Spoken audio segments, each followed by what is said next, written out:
please, Tubosun, can we quickly have your comments? Yes, when you when you mentioned it as well, just like KFA said, it got us really thinking, and you know what happened hit us by storm, so we were not prepared. So we have to just really put on our thinking caps.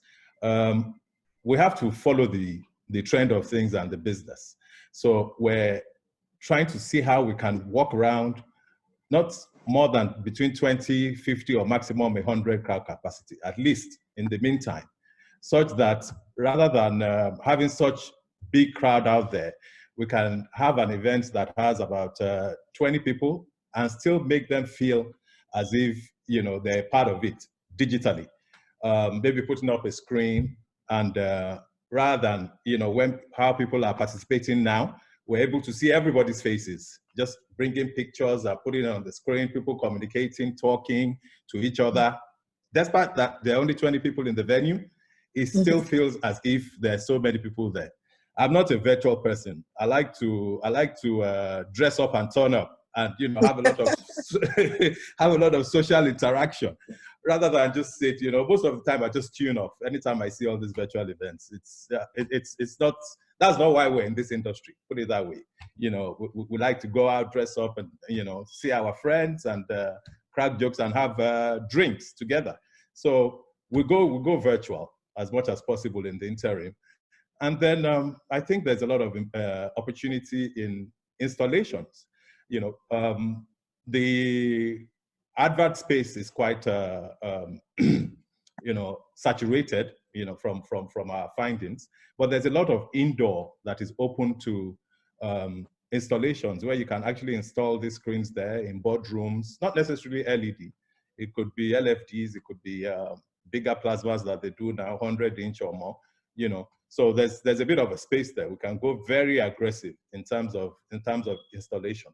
I mentioned earlier on, we have a lot of content that we can commercialize. Luckily, about 6 months ago, we started off our YouTube channel. So this is the time to actually, explode it and try and put out a lot of content that's going to be interesting for people to see. Especially the Nigerians in diaspora. They love to see what's going on back at home, who is wearing what, who is dancing how, and all our popular celebrities, all the gossips that go on. So I think there's a bit of a space there. So we'll generally try and create new products for a very, very smaller audience, and as much as possible, use IT to broadcast it to the wider world. We're hoping that is not going to last forever. Because we want to go back to what we're comfortable in, and then, reappraise our staff, as I said earlier on, make sure that we're lean and efficient, because cash flow really is very important, especially in the kind of business we do. You might want to buy a particular equipment and it's in the millions and millions of naira. So we have to stay efficient and, make sure we're afloat. Thank you. Yes. Fantastic. And what everybody has said, from Fisayo, from all the kind of ideas we're going to, we're not going to make as much money as we were making from the old days. As I've said, virtual events, you will not make much money from it. To also like you, me, I'm a technophobe. The fact that I'm holding this webinar, in fact, I think it's a miracle, because if you know how long my eventful people have been saying, Mrs. Z, you need to get on there, you need to ask Spice, and I say, John Toriolo. But here I am. So this has forced me to do this. In fact, my daughter is there, and I had said to her, just stay around, just in case anything goes wrong, you'll come and sort me out. But fortunately, so all of us are going to we're going to learn to be new people. It's a generation thing. It's a generation thing. We're not digital natives, So so we're all going to learn to do new things. I think it was a fantastic thing you said about creating content for the diaspora, because they really love it. And as I've said, you've got so much content, and content creation. I am so excited. I'm seeing a lot of comments from the participants. The participants are excited that you're giving them so many ideas. This is what we have to do as Nigerians. We are creatives. We are entrepreneurs. We think, we get up and we do. That's why I said, you know what, enough. I don't want to hear anything again. I was on channels on Friday talking about the impact. I said, you know what, I don't want to discuss impact again. Let us now discuss overcoming. And even from this 1 hour, I myself, I feel so energized. I feel so hopeful. I feel so excited. And I hope that we're transmitting the energy to the people. So thank you very much, Tuboso. And can I have Morenike tell us what her plans are? I'm very excited about hearing how you're going to take care of that food business.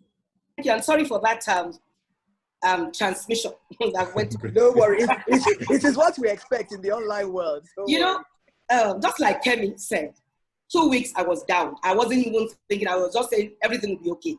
It will be okay, and it will be okay. But after that 2 weeks, and I said, okay, Morenike, won't you do home delivery? Home what? I said, no. Let everybody eat and eat what they have in their houses first. Let them go and eat what they have, what they can cook. So after a while, I now thought of it, okay, how are we going to sustain this business? Number one, going forward, just like you said, Ma, the business has to be structured because we must build a formidable body that is going to, defend this. We can't, you said something, this is my 27 years in business. It's my whole life, it's my whole essence. I'm not just going to watch it and let a pandemic just crush it. What am I going to do? No. So we have to come up with formidable bodies that are going to sit up. We have to put structures in place. Number one, okay, fine. We must get certifications now. Yeah, absolutely. Yes, we must get certifications because we must be able to convince these clients that, yes, you can still hold this 200, 300 at most parties, this kind of parties. You can still hold it with confidence. We go to a centralized market. That's another opportunity that's going to come up in this. The caterers have a centralized market where we guarantee that things coming into this market, they are safe. The sellers are following procedures. Just like Funke said, we can look inwards into what we can do. We might not diversify out of food. It's still in food. How are we going to get centralized markets to adapt to what we have to do? Because our nature, like I said earlier, we love to celebrate. We'll still celebrate. Post-COVID, come COVID, go COVID, whatever, we will still celebrate. It's our nature. It's our culture.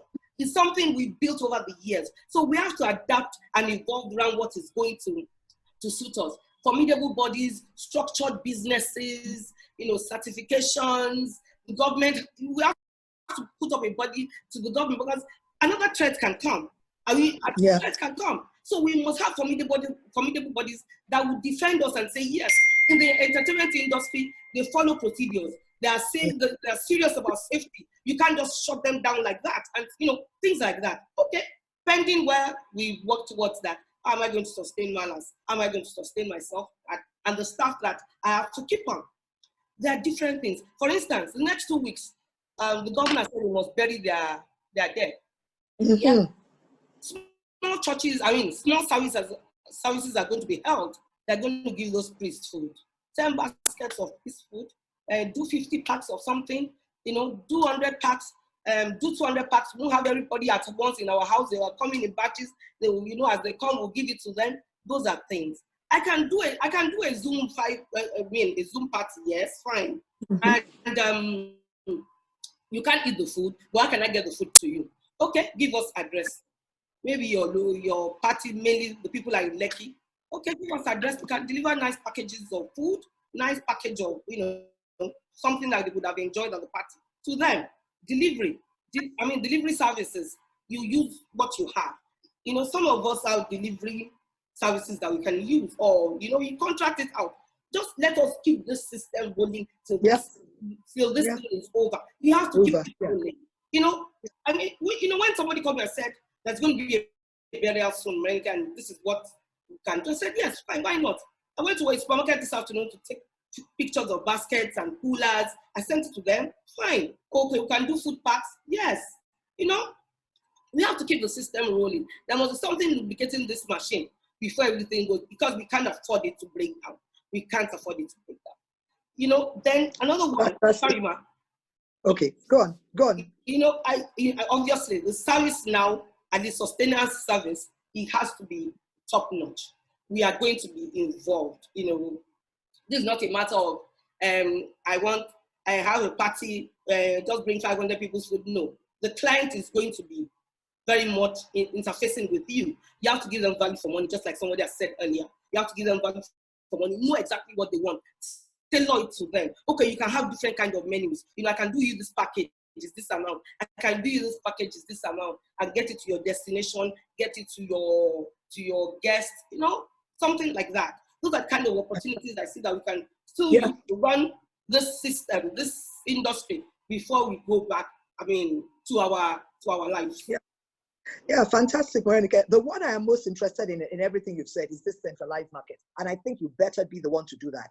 Get a few other people of like mind. No, honestly. So if we know that we're dealing with caterers, they have a particular market they go, there's health and safety conditions are met, it's something that will make, that will add value. And it's something that you can work on over the next few months. So I think that is actually critical for our industry because we have been too sloppy in terms of health and safety. I mean, typical Nigerian style, it's not something we take seriously, but right now that has to be very topmost on the agenda. So certifications are necessary, centralized marketing, and changing your model. Look, even Knock that is a high-level restaurant. They just created Knockout, which is their takeout. Even a co-hotel, I got a mail from Dan. They're doing takeouts from all their restaurants, from Prostro's, from everything. So everybody that knows that their restaurants can no longer sit people, they're having to do takeouts. So people just have to change for the system. As we've said, it's only for a season. It is not going to be forever. None of us are, but at least what we're saying is during this season, what do we do?